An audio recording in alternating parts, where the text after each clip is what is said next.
पेड़ों पक्षियों की दुश्मन है, गाय की दुश्मन है सरकार, सांड की मित्र है सरकार।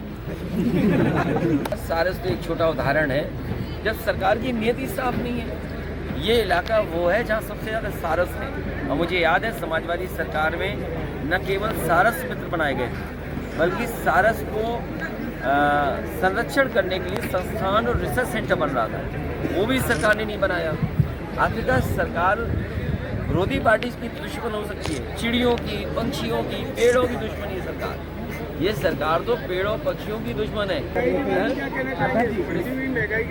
महंगाई तो ऐसी है कि आने वाले समय में आप लोग कपड़े नहीं पहन पाओगे, बिल्कुल सही बात, और खाने को नहीं मिलेगा, और डीजल पेट्रोल इतना महंगा मिल जाएगा, सबको साइकिल पे चलना पड़ेगा। ये बहुत फिलोसफिकल बात है, किसको सुख और किसको आराम। लेकिन मैं समझता हूँ शिक्षा से लोग अपना जीवन बदलते हैं, भाग्य बदलते हैं। जितना अच्छा हम शिक्षा दे सकेंगे समाज को, देश को, प्रदेश को, उतना ही हमारा खुशहाली और तरक्की के रास्ते पर जाएगा। भविष्य में शिक्षा के क्षेत्र में हम कर सके उतना करना चाहिए। अगर शिक्षा नहीं होगी तो हमारा समाज आगे नहीं बढ़ेगा। यही बाबा साहब भीमराव अम्बेडकर जी चाहते थे कि शिक्षित समाज बने और खासकर उनका समाज शिक्षित बने। डॉक्टर राम मनोहर लोहिया जी भी यही कहते थे, नेताजी भी यही कहते थे कि जब तक शिक्षित समाज नहीं होगा तब तक हम तरक्की और खुशहाली की ओर नहीं जा सकते। लेकिन जिस तरह की व्यवस्था भारतीय जनता पार्टी की सरकार में है, आज गरीब को शिक्षा नहीं मिल सकती। प्राइमरी स्कूलों की जो व्यवस्था है वो बर्बाद कर दी है। न खाना मिल रहा है, न ड्रेस मिल रही है, न जूते हैं, न मोजे हैं, न स्वेटर है। और जिस हिसाब से पढ़ाई होनी चाहिए, क्वालिटी ऑफ एजुकेशन, वो भी क्वालिटी ऑफ एजुकेशन ही सरकार नहीं दे पा रही। प्राइवेट में तो बेहतर है क्वालिटी ऑफ एजुकेशन, लेकिन जो क्वालिटी हमारी सरकार की है वो अच्छी नहीं है। तो सोचिए समाज में क्या कॉम्पिटिशन होगा। एक तरफ तो अच्छी पढ़ाई, एक तरफ खराब पढ़ाई। लेकिन मौजूदा वक्त में देखा गया जहां आप जाते हैं उसका ही कार्यचक्र उल्टा चलने लगता है, चाहे कहीं नहीं चल रहा। सारस तो एक छोटा उदाहरण है जब सरकार की नीयत साफ नहीं है। ये इलाका वो है जहाँ सबसे ज़्यादा सारस है।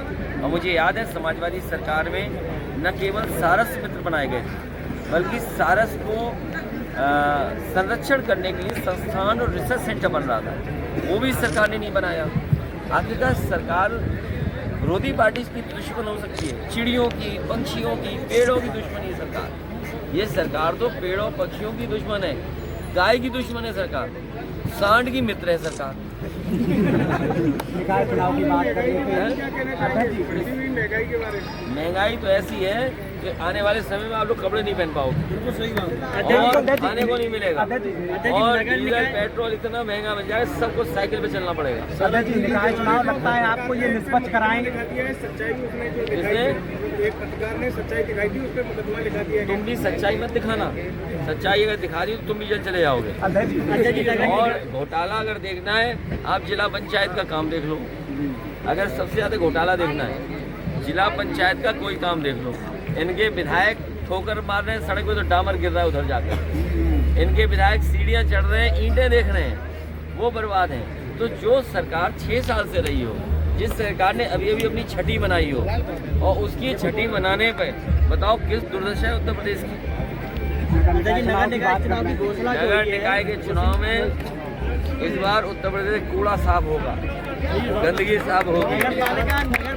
और जहाँ जहाँ बीजेपी के मेयर थे, नगर पालिका अध्यक्ष थे, वहाँ डेंगू ज़्यादा फैला। और आज भी चेक कर लो, जहाँ बीजेपी के चेयरमैन हैं, जहाँ बीजेपी के मेयर हैं, वहाँ मच्छर ज़्यादा है, कूड़ा है, करकट है, गंदगी है।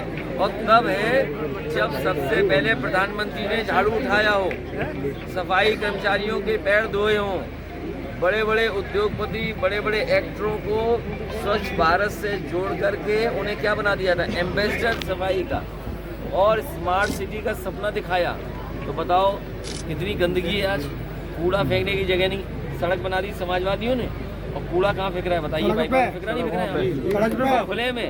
बताओ अगर चिड़िया खा लेगी तो मर जाएगी, नहीं मर जाएगी? और हम लोगों के खेतों में चली जाएगी खेतों से जमीन में चली जाएगी, फसल में आ जाएगी गंदगी, तो हम और आप मर जाएंगे नहीं मर जाएंगे? अध्यक्ष जी 2024 लोकसभा के आगामी चुनाव जो है एक तरफ भाजपा है दूसरी तरफ बसपा है। बदले, लेकिन पार्टियों के आरक्षण नहीं बदले, किस तरह? चलिए ये अब विषय बड़ा नहीं है, सुप्रीम कोर्ट देख रहा है। अब जो है सुप्रीम कोर्ट निर्देश दे देगा, कोर्ट निर्देश दे देगा, उसको हम लोग फॉलो करेंगे। सहकारिता के चुनाव में आपकी पार्टी क्या करने वाली है? किस तरह से? सहकारिता में तो लूट लिया, जैसे ब्लाक प्रमुखी लूटी, MLC लूटी, फिर लूट लिया। ये लुटेरे लोग हैं, लोकतंत्र पे भरोसा नहीं करते। इसलिए मैंने कहा भारतीय जनता पार्टी के लोग 840 हैं। अभी आप पश्चिम बंगाल से लौटे और राहुल गांधी जी की सत्ता रद्द कर दी, उस पर अब आगे कार्रवाई क्या रहेगी? कांग्रेस पार्टी को ऐसा कानून नहीं बनाना चाहिए था। कांग्रेस पार्टी ने कानून बनाया, उन्हीं का नेता फंस गया। तो कांग्रेस पार्टी को कम से कम कानून तो ऐसा बनाते जिससे जो झूठे फंसाए जाते हैं। अब बीजेपी अपने नेताओं को तो 6 महीने और 1 साल की सजा दिलवाती है। पता नहीं क्या करती है बीजेपी, ऐसी पैरवी कराती है कि विपक्ष के लोग को 2 साल से ज़्यादा सजा मिल जाए। सबसे पहले मोहम्मद आजम खान साहब गए, उनके बेटे गए, समाजवादी पार्टी के बहुत सारे लोगों के खिलाफ मुकदमे दर्ज किए गए, इसीलिए कि उनकी सत्ता छीन लें। इरफान सोलंकी है, उसकी सत्ता छीनना चाहते हैं। रमाकांत यादव उनकी सत्ता छीनना चाहते हैं। दीपक यादव को झूठा फंसा दिया। ये केवल दूसरों को फंसा रहे हैं। और सोचिए मुख्यमंत्री जी ने अगर अपने केस न वापस लिए होते तो बताओ चुनाव हो गया होता कि नहीं होता उनके लिए? जेल में होते हैं, जेल में। अध्यक्ष जी जो फर्जी एनकाउंटर हो रहे हैं उसके बारे में आप क्या कहेंगे? एक पत्नी में जो आत्महत्या उस जिले में आसपास 3-4 घटनाएं हैं। माँ बेटी को बुलडोजर और झोपड़ी में आग लगा करके मार दिया। वहीं एक पुलिस ने मारा इतना कि उसकी जान चली गई, बलवंत सिंह। फिर ये पुष्पेंद्र उसकी पत्नी ने आत्महत्या कर दी। और आसपास ऐसे कई घटनाएं हैं जहां पर प्रशासन और भारतीय जनता पार्टी की वजह से हुई जाने। भारतीय जनता पार्टी के सरकार में किसी की सुनवाई नहीं है, अन्याय चरम सीमा पर है। अध्यक्ष जी एक तरफ लोकसभा चुनाव की तैयारी चल रही है, एक तरफ आपकी जो लड़ाई है वो भाजपा से, दूसरी तरफ आज बसपा के सुप्रीमो की बैठक है। अब जब कोर वोटर की बात आती है 13% लगभग ये वोट जो है जो छिटक जाता है, अगर सपा के पाले में आ जाता है तो जाहिर सी बात है। देखिए ऐसा है, आप इसका विश्लेषण मत करो।